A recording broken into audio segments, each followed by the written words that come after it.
Now. All right, thank you so much, David and Anka, and the invitation to this Synergy event, Summer Trading. I am Samantha LaDuc, founder of LaDucTrading.com and CIO as well of LaDuc Capital.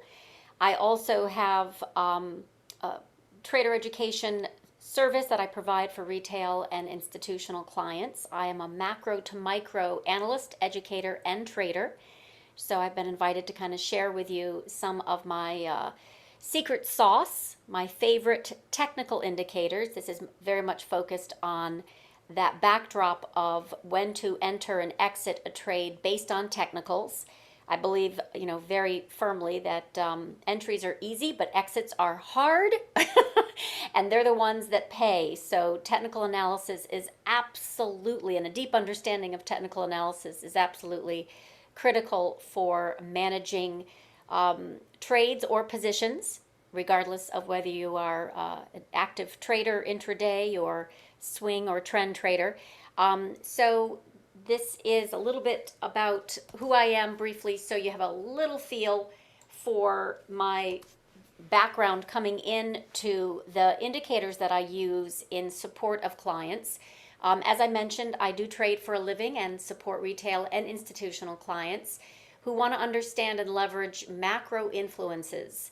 And that's very much kind of economic background and policies, if you will, as well as the divergences and fractal similarities that can happen in lots of correlated assets. So I am using some fancy stuff in the background to kind of understand what's moving and why, but how to trade it is largely technical. So that's what I'm going to be talking about into more detail. But this macro backdrop is really important for directional trend trading. And that's really my bread and butter. I am a directional trader. I am looking for volatility to enter an instrument so that I can set up for it or safely chase it, or stay with a trend if it has a durable theme. So I'm using, primarily risk-defined option tactics, but I am supporting clients across markets, stocks, currencies, commodities, cryptos, and bonds. So I have fixed income clients, I have crypto clients, I have stock only trading clients versus option focused clients. I have Forex clients. So the point, and of course, everyone's different. So my job is that I'm looking at all of these asset classes to find similarities and then basically identify the themes to trade. So that's my value add for clients. And then that's why I kind of call it the backdrop of macro economics, fundamentals, with quant, which is very much large, short duration positioning in market makers and the ones that are actually creating an enormous amount of liquidity. Intermarket analysis, which is really my secret sauce. We're not going to talk about that so much today, but those who know me know that I am very focused on intermarket to identify trends, working, underneath the surface, which has been helpful in timing tops in particular for when we pull back. But I also do use sentiment, especially at extremes. But the core stuff that I do is technical analysis every day in my live trading room, regardless of whether it is a client, a retail client that is chasing, Boeing or Apple or GameStop, I don't care, or it's a retail trader an institutional trader that is, primarily managing large SPX positions, or commodities and currency hedges. So I don't care. It's still technical analysis at the core. So that's kind of what I do in a live trading room. I have a client Slack workspace, and I post all that stuff. I also have brokerage triggered trade alerts, and the products that I will reference on my website in case you're curious, and you can look into it on your own at your leisure. My fishing club, which is very much that live trading room, very much technical analysis that's custom for clients. The Edge is institutional And Big Ideas is very much for folks that are just looking for trend trades. They work full time. They're not, into a live trading room at all. I had just recently launched a Discord product, which is really for newbies, and it's exploding. It's phenomenal growth in this new LaDuc Trading Discord product, which is very technical focused. New traders of stock, options, and crypto. Mostly, I have a young woman by the name of Rithika who is fabulous at spotting momentum chases. So it is a short duration traders community.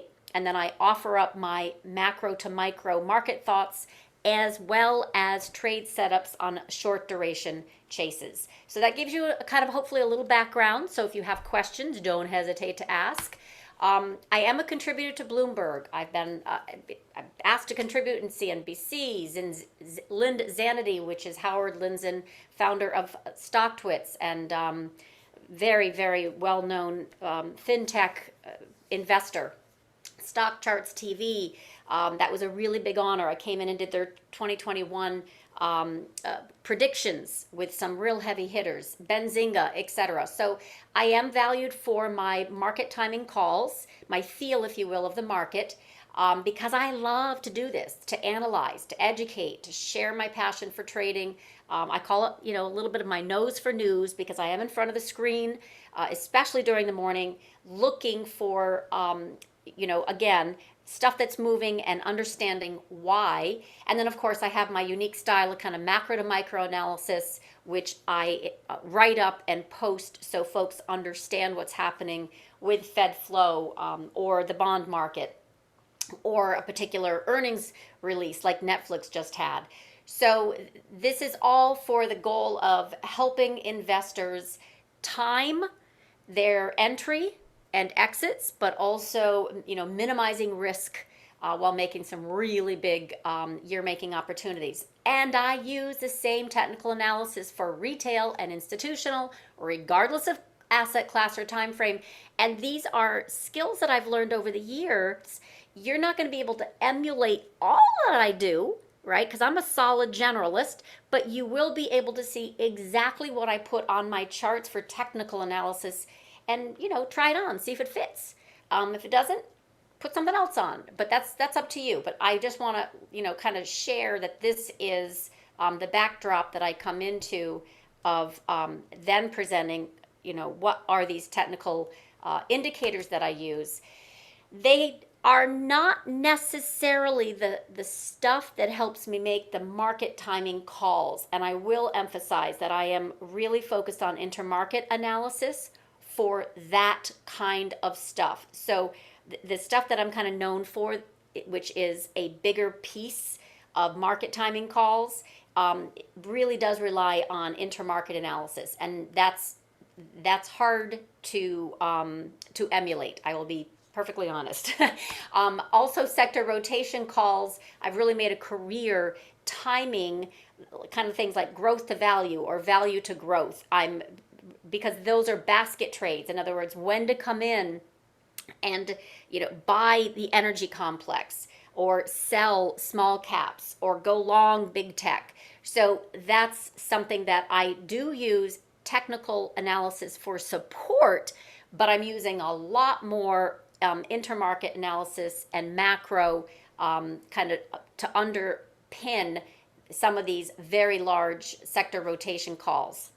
So just to kind of let you know, big picture market timing calls are when are we going to top and roll over? Like, how do I time volatility? It's a lot easier to see divergences happening underneath the surface. So that's how I've been able to do it. Not because I'm a bear. I'm not a perma bear. I'm not a Pollyanna. I just look for risk. And that's kind of my thing. And this other thing is, of course, this volatility. So I made a call recently. It was kind of interesting. I was on Bloomberg May 10th. It was Monday afternoon. We had a 3-day pullback in SPY, which was pretty dramatic, but it was not a sustainable volatility move, in my opinion. I said on May 10th, I was not worried about volatility for more than a trade until VIX hit $14.50. And at the time, this was May 10th, right? So it was nowhere near $14.50. Why would I come up with that? I will show you. That particular call was basically, I'm bullish the market. I know everyone's freaked out. It's really like we should be going down, but we're not. We just keep grinding higher. So my point was, I don't believe the market will have a pull down of any meaning, of any size, until we hit 1450. So the market continued to rally. You've noticed what happened with the SPY and NASDAQ, although I will admit small caps didn't do anything since February. They went sideways. We'll talk about that. And despite many doubting Thomases, we rallied right until VIX hit that $14.50 on July 2nd. And then by July 19th, we had spiked 35%, and small caps had done a 10% correction. So I'm going to kind of go into how did I see that? That was technical. That was a pure technical play. So I'm good at using technical analysis on VIX. Really don't believe anyone that says you can't trade VIX technically, but be selective. It's not like all the bloody time. I am most of the time telling them when not to buy volatility, because volatility by its nature is kind of derivative product. It's meant to go down, down, down, down, down. So for the most part, I like to use it as a hedge, and this is a technical sizing exercise. All right, so I've kind of big picture, market timing calls matter, sector rotation matters, because money, by the way, flows. And I have a big saying, I didn't put it in here, but in lieu of sector rotation, volatility reprices everything. I actually put that out as a warning on Twitter week before last week? Anyway, the point was rotation was done. It was time for a volatility surge, and we had it, right? So in lieu of sector rotation, meaning there's a bull market somewhere, they rotate, whether it be from momentum to value, or, it could be, it doesn't really matter. Transport, banks to NASDAQ. At some point, this is really done and tired, and volatility just needs to rear its quote-unquote ugly head. I don't think it's ugly. I think it's actually really healthy. And in any case, so in lieu of sector rotation, volatility reprices everything, and that's what happened last week into the Monday downdraft. So we'll go over IWM. We'll also go over that VIX call, and then I will take requests. You give me your stock chart after I show you my technical analysis setup, and I'll tell you what I see. But this is where I think technical analysis, kind of the rubber meets the road. Timing and risk reward. As I mentioned, kind of at the forefront, entries are easy. It's easy to enter a trade. It's hard to exit. Really, that's where it pays. Exits pay, not entries. Yes, you should size up, what I call low risk entry. But the point is, everyone has a different feel, and there are lots of ways to make money. There are lots of trading styles. You find your own. And this is the point, though. Exits, no matter what, no matter what reason you got into it, the exits are really what pay. So whether you are profiting, whether you are hedging, whether you are taking a loss, the exits are really technical in nature. So to optimize results, my, personal opinion is that and regardless of your time frame, right? So you may be a chase trader. Chase trader is someone who has, obviously chasing momentum. You may be a swing trader. Multiple weeks, you think volatility is going to come into an earnings play, and it's been doing great, like Moderna, right? Vaccines. You got a theme. Maybe it's a trend, right? We got a new huge trend in commodities and value plays since last summer. They were just extremely oversold, et cetera, et cetera. So the point is, whether you have a trend, a swing, or a chase time frame, you have to interpret the market in your own language to understand it. You're not going to understand my language. I can share with you how I think, how I size up the market. using all kinds of modalities, right? But ultimately, you got to pick what works for you and find the indicators that work for you. I'll share mine. Full disclosure, I can get some, I can be pretty geeky when it comes to developing indicators, and I have some algo-driven trade signals totally separate from just a plain old charting platform that I'm going to show you. But for the most part, this stuff is right off the shelf.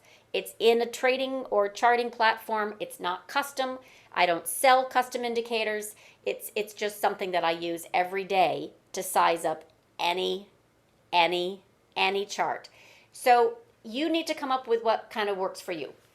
Find your secret sauce, and remember the Henry David Thoreau line, it's not what you look at that matters, it's what you see.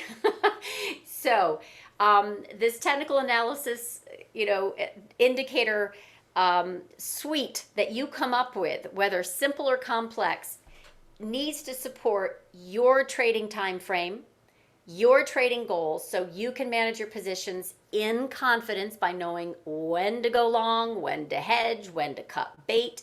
So it's separate from like my value add to clients, which is, helping clients understand why a stock or asset is moving the way it does. I spy what to trade, how to trade it.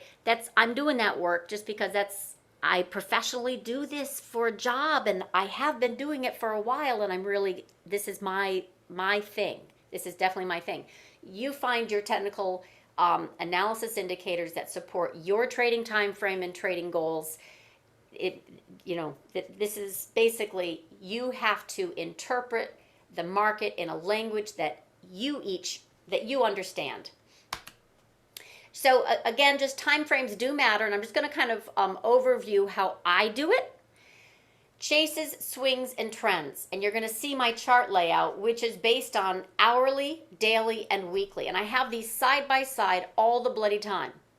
So the chases are obviously short duration. I put it on an hourly chart time frame. I typically take trades that I think are going to last 1 to 3 days, using options 1 to 3 weeks out. So whether you use, honestly, I don't care, stocks or options, that's your thing. But my reason for showing this is to show you how I came to this place. So when you see the charts, you're going to go, oh, I get it. All right, so chases are typically 1 to 3 days. Swings for me are based on a daily time chart time frame, and they last 1 to 3 weeks. Okay, and trends typically last 1 to 3 months. Now, this is how I use options, corresponding to the time frame, but I want to just let you understand this is how I break down time frame, because it matters. In fact, any client that comes into my trading room and says, what do you think about, right? It doesn't matter what the stock. I don't care what the stock. I will ask them immediately, what's your time frame? Like, are you chasing this? Really, I need to know. Is this a swing play that you think is going to last for a few weeks? Like, what's your interest in this? Or is this a trend play? Like, you're able to put a position in this and hold it for months. Everyone's different. So the stuff that I use is pretty standard. I'm going to kind of bring up my chart real quick and show you. Actually, let me first go over some of these. All right, I'll do this. Directional analysis. I'll have this off on the side, and then I'll bring up the charting platform. So chart patterns for me, my FAVE indicators, for sure, I got a whole bunch, and I'm going to drill into the one that really, really matters. The best trend trading indicator you've never heard of, and I will show you what that is. And it is also the easiest to use and comes standard with any charting or trading platform. But I have a whole bunch of FAVE indicators. I love chart patterns. So for those who are technical analysts or studying technical analysis, you will have, I'm sure, studied head and shoulders, ascending, descending triangles, wedges, bull flags, bear flags. There's a whole bunch on that, and it's absolutely helpful, guaranteed helpful. It takes experience, though, to really kind of get it right. And by the way, I can still tell you, many expert technical analysts it will be wrong, myself included. This is a 100% injury sport, like football, really. You are not going to go in there, play this sport, and not get hurt. You are not going to get in there, 400 for batting average out of 1,000, and you can still make money. That's the types of statistics we're dealing with. This is a 100% injury sport, which means you will be wrong and have losses. It is what it is. So the more evidence that you have, the better. So I don't rely on just one technical data print. I use a congruence of them. So charting patterns, there are continuation and reversal patterns, candlestick patterns. There are probably 100. What I did is early on, I became expert at 12. Like, I know these guys, right? I call them my 12 best friends. They're going to be at my funeral. Like, I know these so well. So whenever I see them, it's instant familiarity. You do you. For me, I needed to make it really, really concrete. So I came up with 12 major reversal patterns, and that's that. Core, and you're going to see my charting platform. I got a whole bunch of moving averages on my charts, and they are different based on the time frames. That's my comfort level. So this, to me, is what I see repeating in nature, which meaning on an hourly, I have particular moving averages on that are different from the daily, that are different from the weekly, and I rely on them because I am familiar with how price reacts at those moving averages. Okay? Same thing, I use trend lines as support and resistance, also flat support and resistance across time frames. I use Bollinger Bands, I use Fibonacci.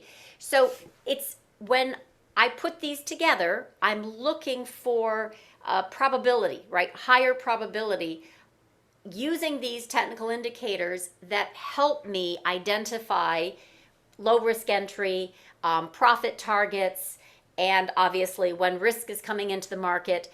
So this is important. And then I'll show you also, and we're going to go over these one by one, but I just want to kind of review. Some of you will know what these are, some of you won't, and you might have questions. Momentum indicators, some are leading, some are lagging, but the whole point of these oscillators and indicators are interpretation. And it's a little bit like the candlestick patterns for me. I've become very, very comfortable with a few. I've studied 100. Like I've built my own. I got really geeky into it. But the point is, you don't have to do that. The standard ones that come on the charting platforms are gold. They're absolutely proven. So we'll talk about stochastics. Some people like MACD over RSI, stochastics, Copic curve. There are so many. My point is, I will show you what I use, and you can pick and choose what works for you. Then there are things in trading with price action that can be very, very beneficial, like gap trading. Today with CMG, it gapped up on an earnings report, and there's kind of a rule of thumb. You trade in the direction of the gap up, and you put your low right at that gap up price.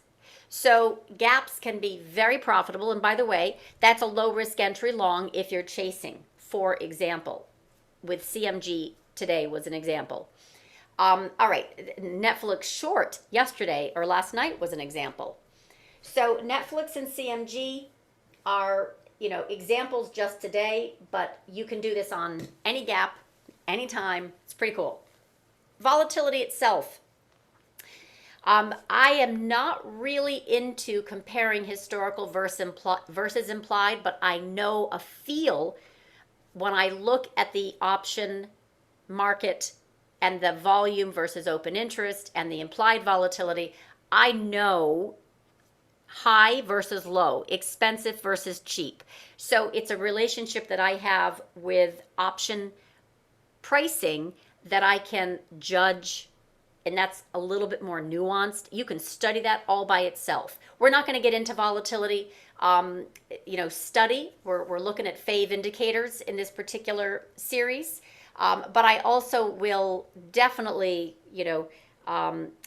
call upon squeezes and those consolidation points, if you will, that then get tighter and tighter and tighter, like a puppy that you're squeezing and it just can't take it anymore, and then it bursts, it jumps out of your arms. That's very much what happens with volatility. You can't compress it for long before it has to move. Last week, for example, we had a very muted market. It was boring. And I kept saying day after day after day, in my trading room, the longer this goes, the bigger a move we're going to have. And then whoosh, right? Volatility surged 35%.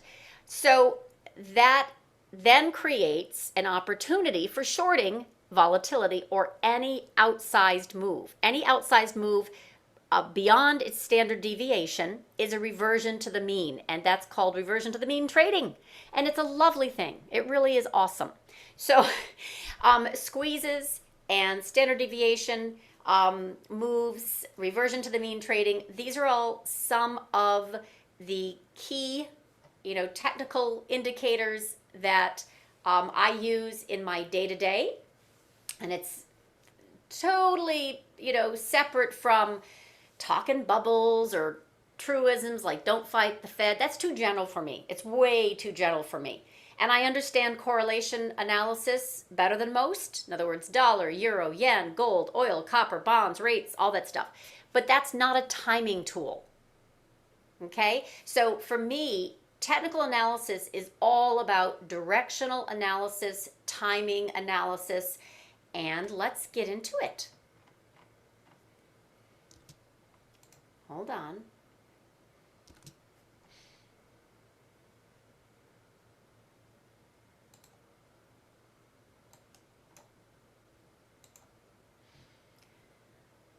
All right, so we're going to talk about kind of things that are pretty commonly traded in retail land, right? IWM is the Russell, QQQ is NASDAQ, SPY or SPX, and and diamonds, the Dow. This is not really more difficult than that. Let me just real quick make sure I've got any chat open.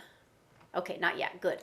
All right, so this is pretty much my charting platform that I use, and we'll go over some technical analysis in here. We still have a live market, by the way, which is kind of cool.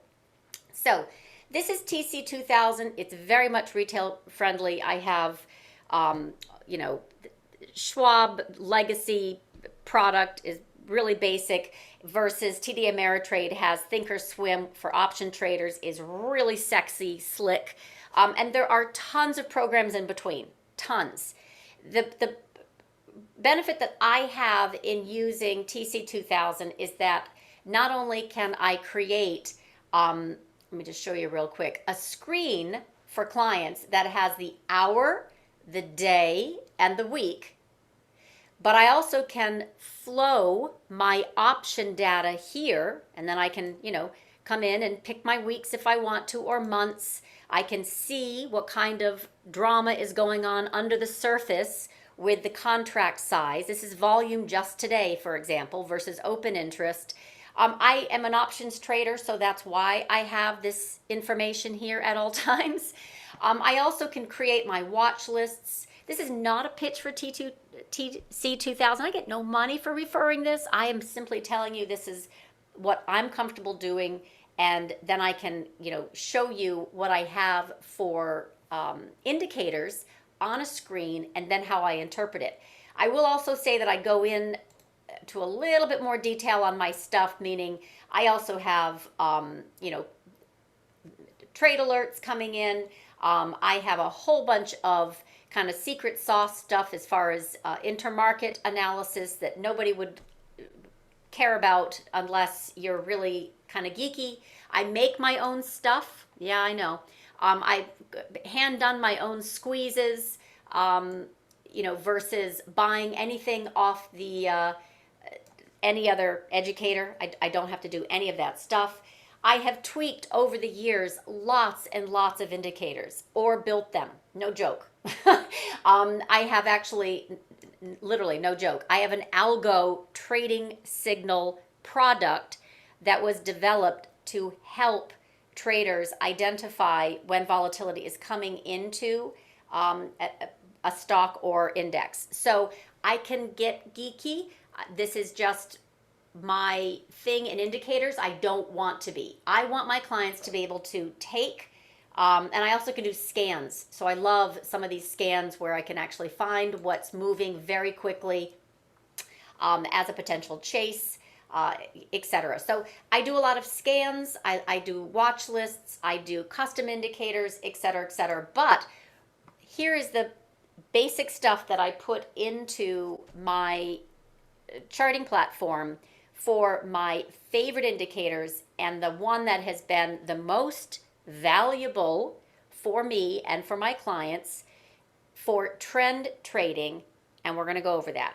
First, we're going to talk basic moving averages, okay? So I hope I don't bore some of you, but hey, this is, what can I tell you? Really, really my experience over a good long period of time using these moving averages as a predictability factor. In other words, price reacts really, really well to these moving averages. So let's go over that. On an intraday, and by the way, I do use an hour chart because I find that stuff happens first on an hourly basis, and then it moves over to the day, and then it moves over to the week, and I also do look at monthly and quarterly.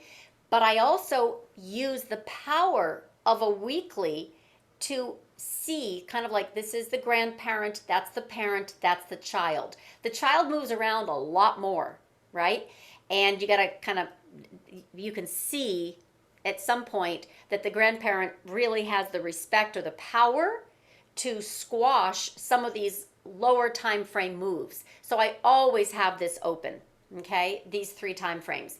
But I have found that the 7 and 17 EMA on an hourly time frame are really, really prescient. So they typically serve as support and resistance on an hourly time frame, versus on a daily time frame, I use the 3, the 8, and the 21 primarily. And just to kind of clean this up a little bit, just to kind of show you that you can kind of see price action, kind of rallies into it, gets rejected, rallies back into it. That's the 21, which is this dotted line.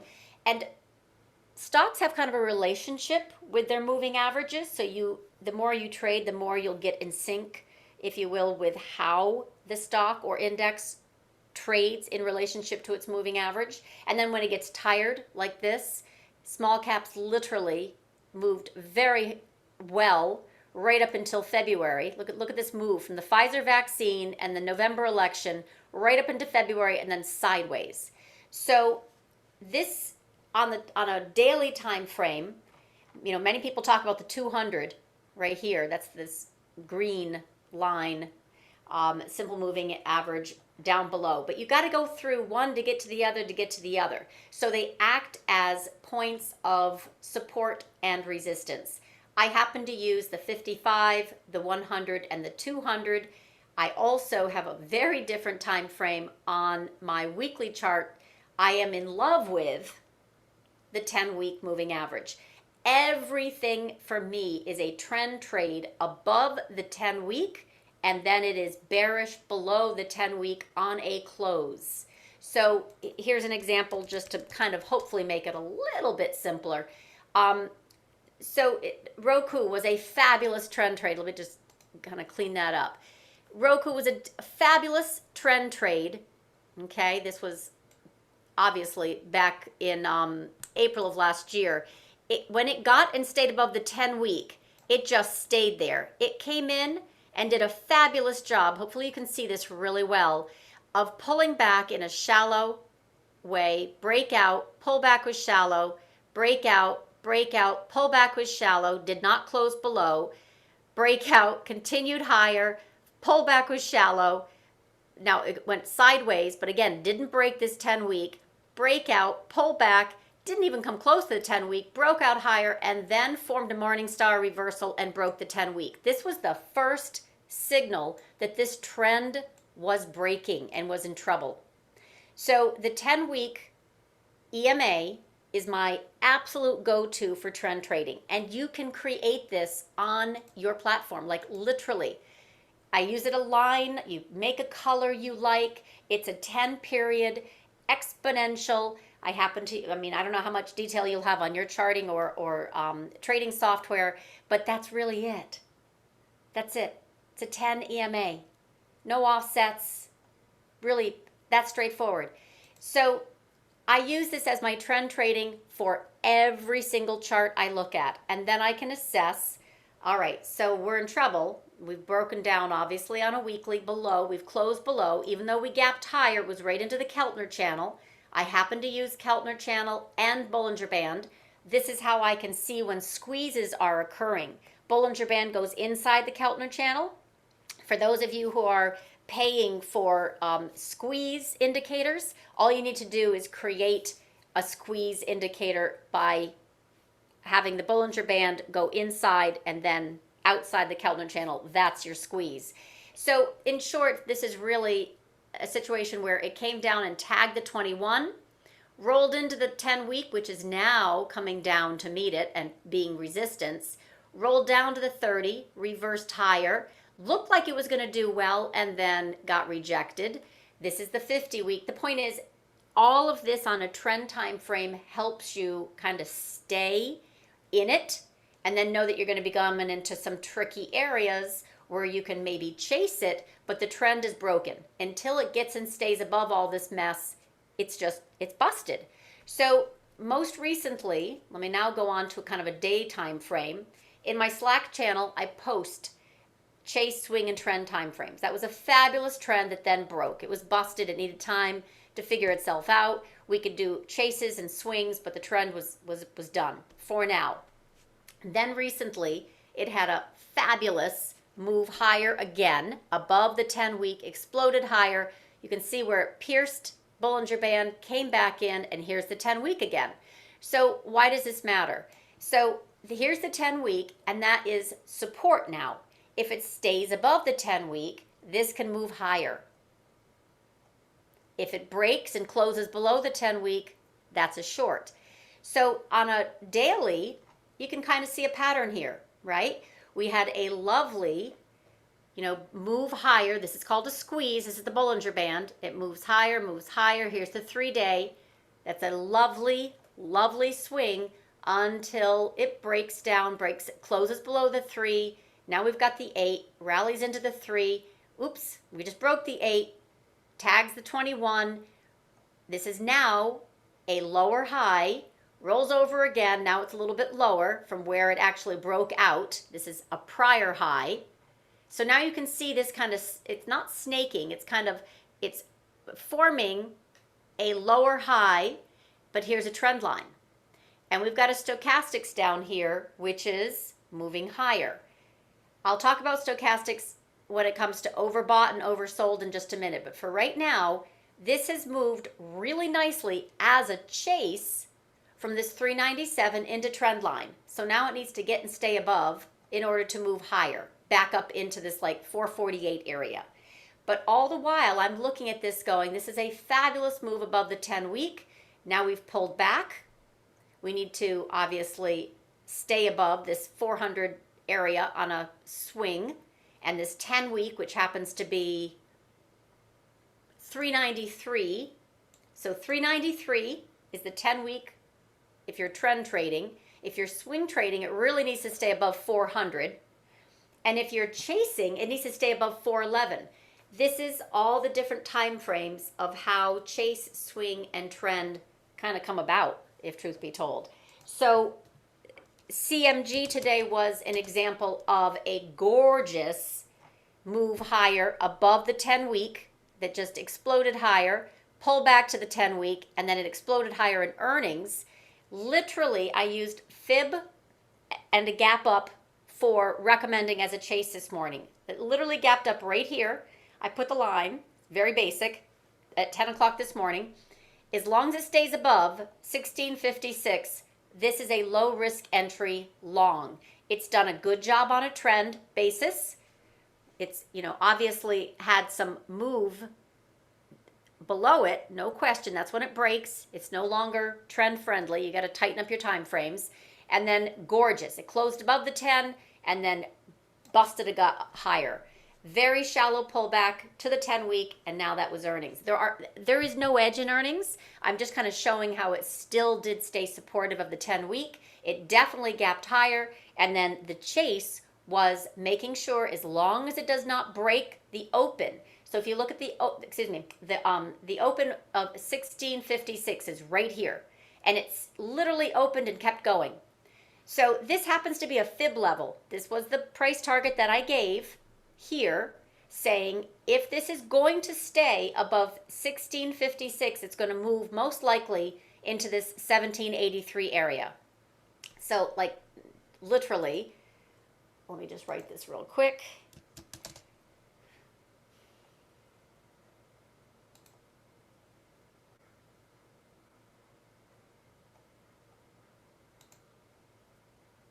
Yep, that's just trying to find this one again. All right, so CMG 1783.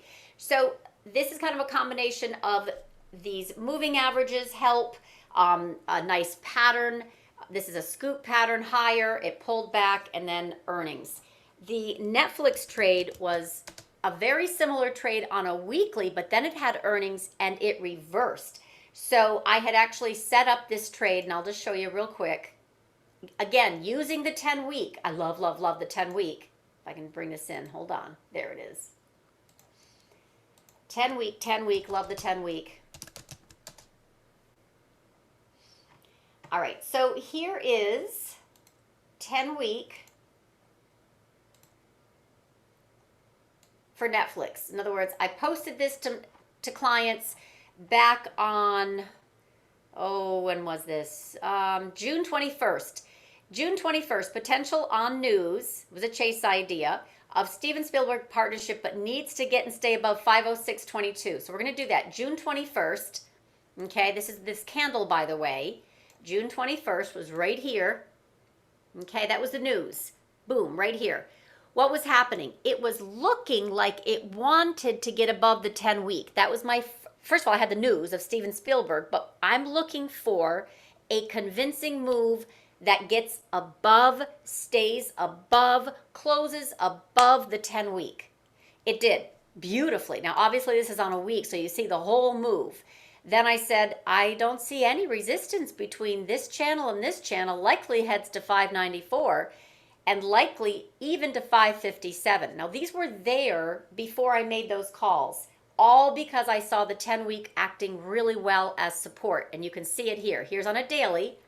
Here's the 200-week right here. It was doing really well, got above, gapped above, continued to move higher. This was then an announcement of gaming revenue. They were going to be doing something in adding gaming. It actually, after hours, tagged 656, no joke. So it literally went all the way up to 656, and then it came back down, and it was a short. Right down to 506. So let me just kind of show you. I'm using that 10-week. Why? Because the 10-week I said today, this morning, before it dropped 5% actually, I said if it breaks the 10-week at this 5.8, basically 519, it's going to go back down to 506. No joke. So you can see I'm using this 10-week absolutely from the long on June 21st. Yes, it was news, but it was the 10-week that got me into it with more conviction. And then level by level, here's the 23rd, here's the 24th, here's the 25th. So you can see that I'm following up on these plays, again, following up on a weekly time frame because the 10-week now held. All right, so we keep going higher. 518.95, it's weekly, it's bullish to 529. Ooh, there we go, 529, almost there. On its way to 549, next price target. Oh my gosh, look at that. We got a gap up. It's holding beautifully. This is a continuation play to 539 before liftoff to 549. So I'm going level by level, but it's all because of that 10-week. Then, okay, boom, 549 price target hit. Next, 557.39. And then we'll see. It should meet resistance and go back to 549 retest unless this market goes parabolic. Oh my God, it hit 557 after hours. In fact, it hit 565, got rejected and opened at 554. So that was a great trade. But now I'm like, wait a minute, let's see what happens. We've got Netflix came out with bad numbers. Ooh, be careful, it has to hold. This is a trigger short to 516 and then 509, but below, hold on, where'd it go? Below bearish, yes, toward 506, and there we go. Today, literally broke all the way down to 506, and now it's stabilizing. So the 10-week to me, just as a kind of as a show right now with CMG and Netflix, which were both earnings related, IWM is a bigger deal because it kept staying above the 10-week. Now this is an index, small caps. It happens to represent value, cyclicals, but it's a really important play for my thesis of when the market's going to start to experience some weakness. Okay, so this is a situation where many occasions it pierced through the 10-week but closed above. Pierced through, closed above. Look how many times it tried. Oop, right there. First time it actually went below. Now the new 21-week was holding, got right back up, and then it kind of stalled out. And this is when I got very serious going, okay, it doesn't have the energy to move higher. It looks like we're going to roll over. Here's my level, the 10-week, then the 21-week, then the 30-week, and boom, here's my price target, 209. And no joke, this is exactly what happened. We hit 209, and that literally working, I said, we're going to hit 209. That's it. Where's my level? Monday. Which was Monday? This is Wednesday. I'm looking for it. Okay, here it is. So I am in, sorry, I kept saying 209, 209. That's it. We're done. We're done going down. We should have a really nice bounce up to 215. From 215, we should head back up. Let me see, because I have a whole bunch of other thoughts that are related. 221.65. All right, so we hit them all. Working higher.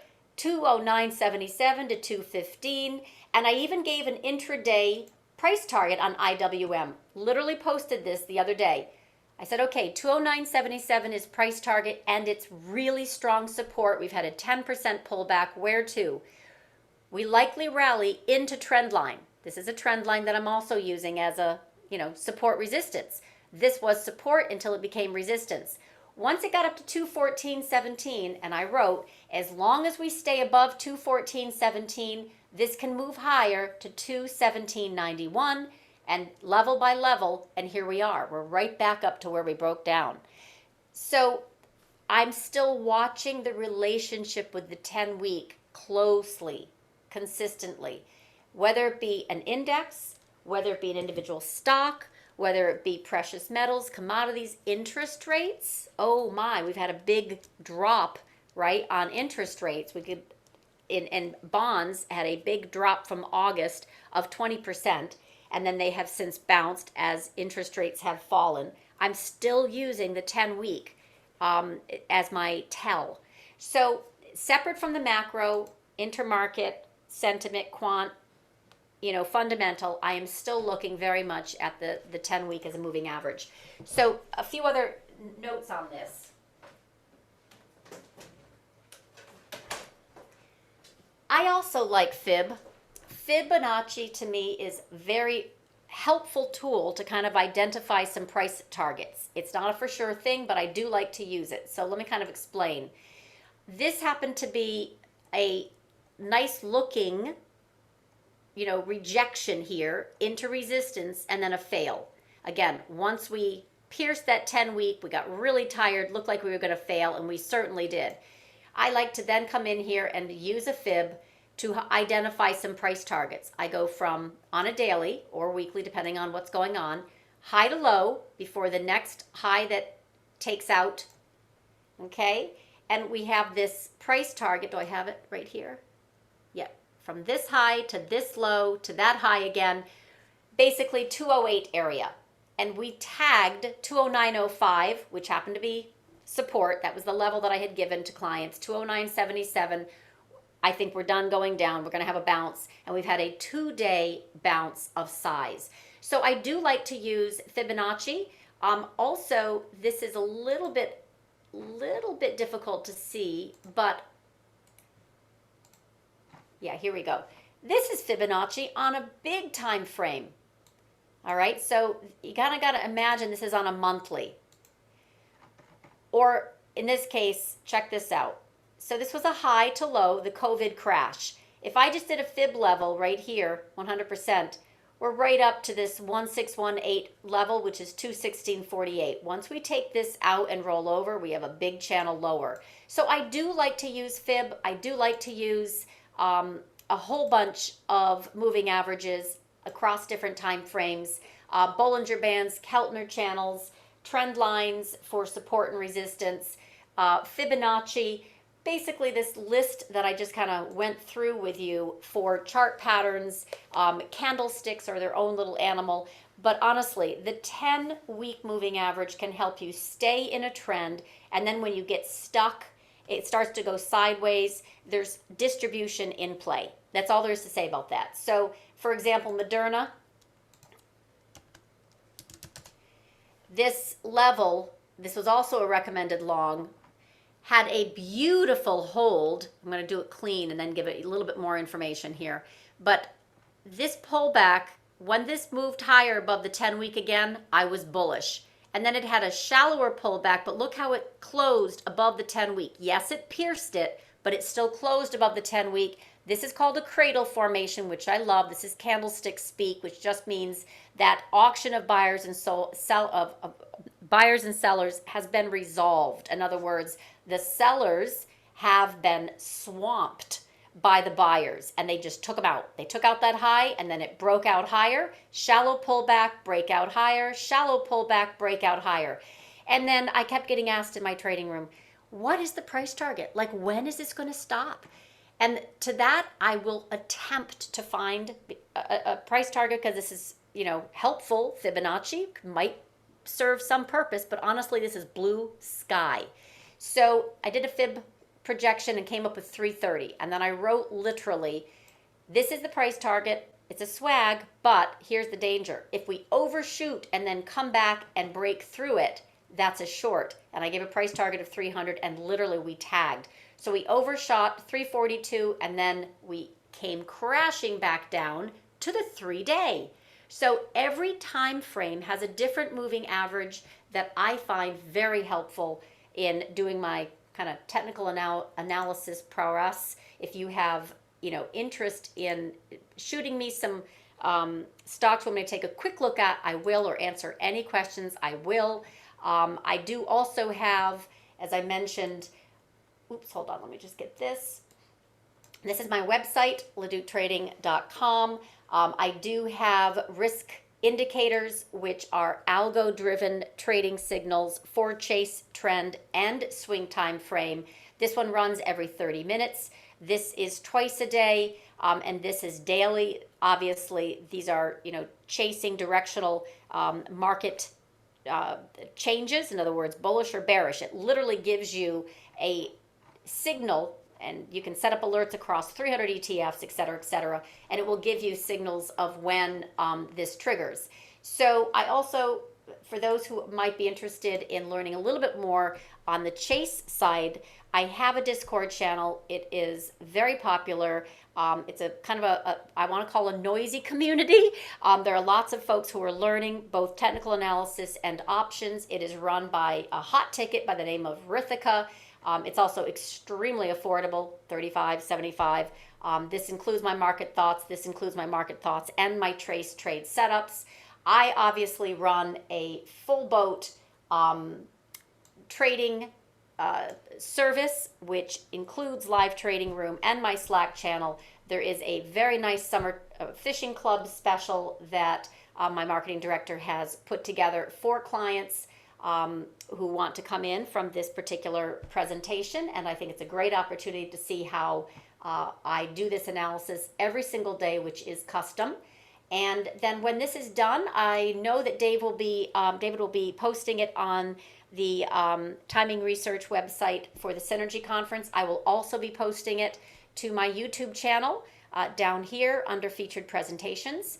I am on Twitter at Samantha LaDuc. You can find me here. I do a lot of macro stuff and also some micro, but most of these are kind of bigger picture thoughts in regards to my view of kind of big themes. So with that, I invite you definitely to check out the Synergy Special and come fish with me. That's my tagline, because as you can see, my website is very much driven to the fishing analog of giving you fish or teaching you how to fish, and this is where you can find me. So hopefully that helps a little bit in kind of giving you confidence that you can use off-the-shelf indicators. Really, you can. You don't have to buy anything fancy. You just need to become really comfortable with them and be able to interpret the market in your own language and be very familiar with the tools that you choose. So with that, I appreciate the feedback and the time, David and Anka, for the invite here on favorite indicators. I hope it helps. Definitely, I will post this, and you can kind of see a little bit more about the specific levels. If you want, also feel free to reach out. But any questions, any comments? You got my synergies. Thank you so much. You posted that in chat. I appreciate it.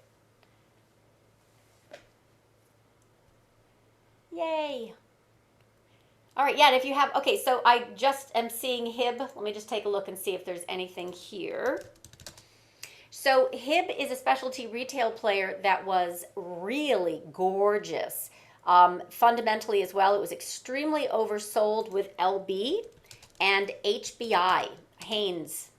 So LB in particular, Victoria's Secrets, but you can see this one I traded over HIBB, but for the same type of move. Check that out. So let's go on there over HIBB. So in this particular case, it did this recovery, and it has to recover above the 10-week. You can kind of see here very much. There we go.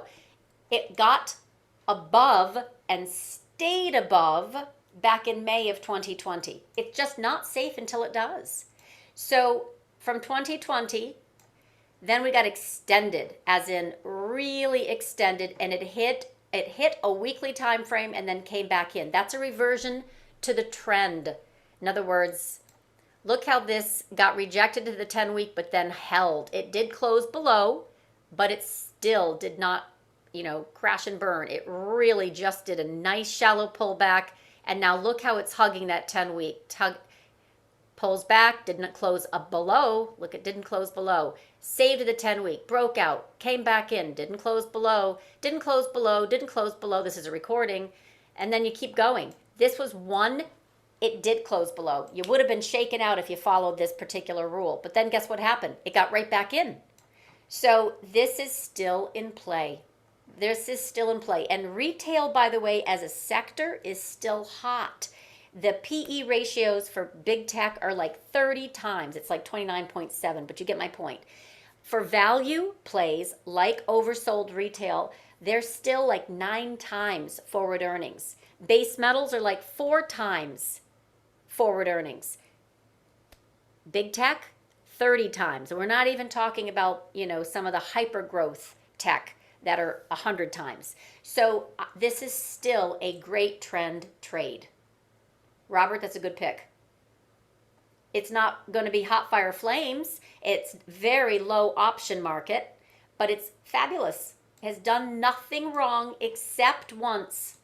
That's it. And then it got you right back in, hopefully. Does that help? And look how it totally parallels LB. I don't want to go over my time. I'm getting the hook. I wish you a great afternoon. Again, feel free to